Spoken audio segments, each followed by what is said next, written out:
Salut, on continue avec Tintin en Amérique. Et donc on s'était arrêté ici. Ah voilà monsieur Tintin, nous désespérons de vous voir. Votre chambre est prête depuis plusieurs jours. Oui, j'aurais dû arriver plus tôt, mais j'ai été retardé. Alors, vignette suivante, on a donc Tintin qui est toujours dans l'hôtel, et il y a visiblement un employé, je me souviens plus comment on appelle ce genre d'employé. Comment on appelle ça? Je me souviens plus. Il faut que j'essaie de le trouver. Je vais essayer de regarder pour la prochaine vidéo pour revenir là-dessus. Mais on voit qu'il a un uniforme ou une tenue assez particulière avec un petit chapeau comme ça. Il est habillé en rouge et c'est un employé de l'hôtel. Et en fait, il va donner des informations à Tintin sur sa chambre.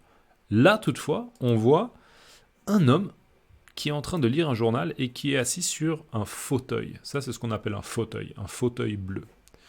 Et cet homme-là dit « Voici le gaillard, je vais immédiatement prévenir le patron. » D'accord, donc « Voici le gaillard, je vais immédiatement prévenir le patron. » Donc, on peut voir le gaillard, on peut voir ce mec-là. Donc, voilà le mec. Donc, voilà Tintin. C'est le mec que j'attendais.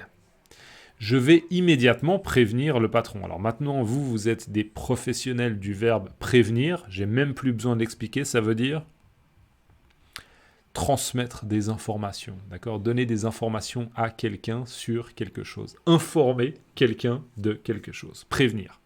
Donc en fait, lui, il doit prévenir son patron, Al Capone, peut-être, justement, c'est peut-être bien Al Capone, que Tintin est là dans cet hôtel. Voici le gaillard, le mec. Voici le gaillard, je vais immédiatement prévenir le patron. Immédiatement, ça veut dire là, maintenant, tout de suite. Immédiatement, d'accord ? Et on a justement l'employé d'hôtel qui dit « C'est au 37e étage, monsieur. » Donc, visiblement, la chambre de Tintin, elle est au 37e étage. Donc, bien sûr, on est dans des bâtiments qui sont assez hauts, 37 étages. Mais bon, on se souvient qu'on est à Chicago, qui est une grande ville. Sauf erreur, actuellement... au moment où je fais cette vidéo, on est le combien ? On est le 28 décembre 2023 et selon moi, c'est clairement la 3e plus grande ville des États-Unis. Mais si c'est pas le cas ou s'il y a des classements qui disent des choses différentes, n'hésitez pas à me le dire dans les commentaires. J'aime bien améliorer ma culture générale et j'aime bien la géographie. Et on a Tintin qui dit « Bon !» Ok, donc bon, c'est juste une manière de dire « Ah, ok, bon, très bien, probablement, je me réjouis d'aller dans la chambre. » D'accord. C'est au 37e étage, monsieur. Bon. Alors là, on a Tintin qui arrive et il dit merci parce que, justement, le jeune employé de l'hôtel lui dit « Voici votre chambre, monsieur Tintin. » Donc, voici votre chambre. Vous pouvez trouver votre chambre juste ici. Je vous en prie, entrez et... mettez-vous à l'aise, installez-vous confortablement. D'accord ? Voici votre chambre, monsieur Tintin. Merci. Tintin rentre, et là on voit une table avec un vase. Ça c'est un vase rouge avec des fleurs. On a une fleur orange, 2 fleurs oranges, une fleur jaune. Et on a visiblement, j'imagine, une enveloppe. D'accord ? Une enveloppe qui est posée sur une table. Une table sur laquelle il y a une nappe. Ça c'est ce qu'on appelle une nappe.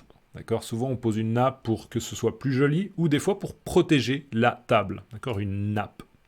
On a Milou ici, Tintin. Et Tintin qui dit « Tiens, une lettre pour moi. » Donc, tiens, c'est juste une manière de dire « Ça alors ?»« Oh, ça alors. » D'accord ? Tiens, une lettre pour moi.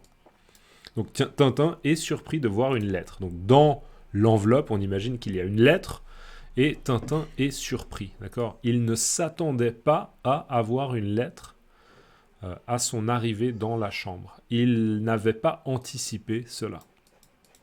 Et là, on a la lettre, justement, qui est manuscrite. Manuscrite, dans manuscrite, on a l'idée de main, d'accord ? Manuscrite, c'est une lettre qui est manuscrite. Elle a été écrite, d'accord ? La lettre, donc féminin, elle a été écrite, avec un E, elle a été écrite à la main, elle est manuscrite. Monsieur Tintin, dernier avertissement. Vous voyez là que je fais la liaison. C'est pas obligatoire, je pourrais dire dernier avertissement, mais c'est élégant de dire dernier avertissement, parce qu'il y a un R, et là ça commence par une voyelle A. Dernier avertissement. Voilà, c'est si vous voulez entraîner votre prononciation. Monsieur Tintin, dernier avertissement.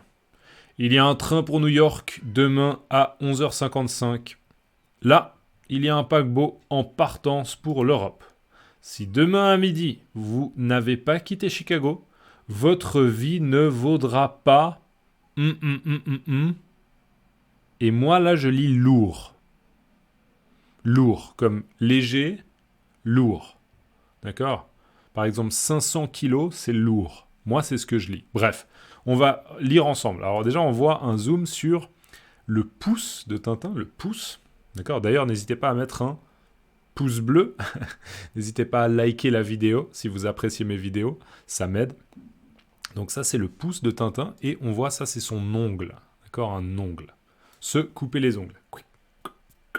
Se couper les ongles. Monsieur Tintin, cher Tintin, dernier avertissement. Quand on donne un avertissement à quelqu'un, ça veut dire on lui dit « Attention, tu dois... ou bien « Tu ne dois pas... D'accord ? Un avertissement. Dernier avertissement.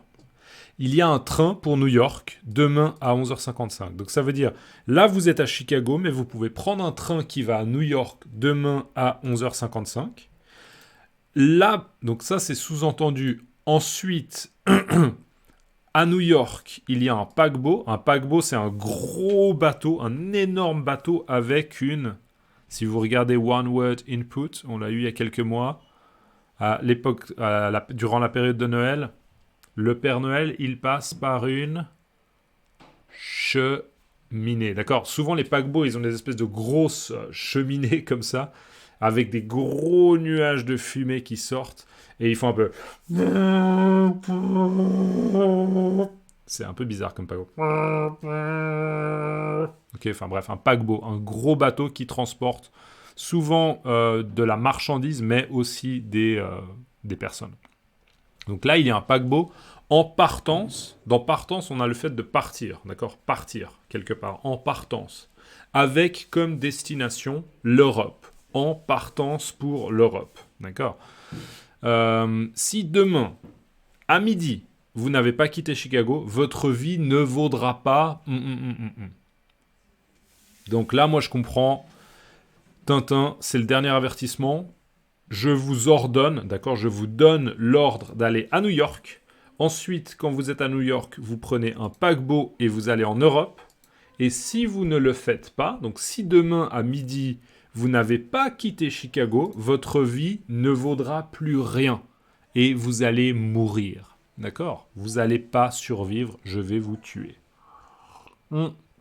J'arrive toujours pas à déduire ce que c'est. Votre vie ne vaudra pas lourd. Moi, j'arrive pas à déduire ce que c'est. Si vous arrivez, respect déjà, et partagez dans les commentaires, bien sûr.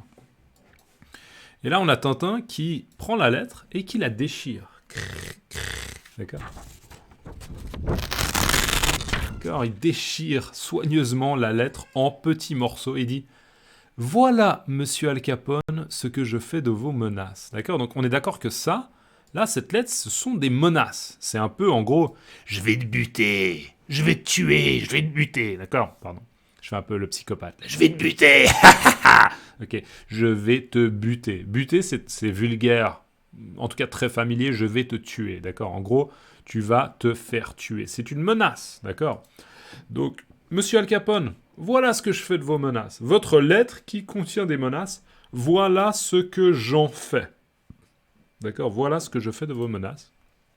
Donc, en gros, le message, c'est « Vous ne me faites pas peur, Al Capone. » Et on a Milou qui dit « Oui, voilà ce que nous faisons de vos menaces. » Donc, Milou est d'accord. Et lui, il prend les morceaux de papier et il les mâche.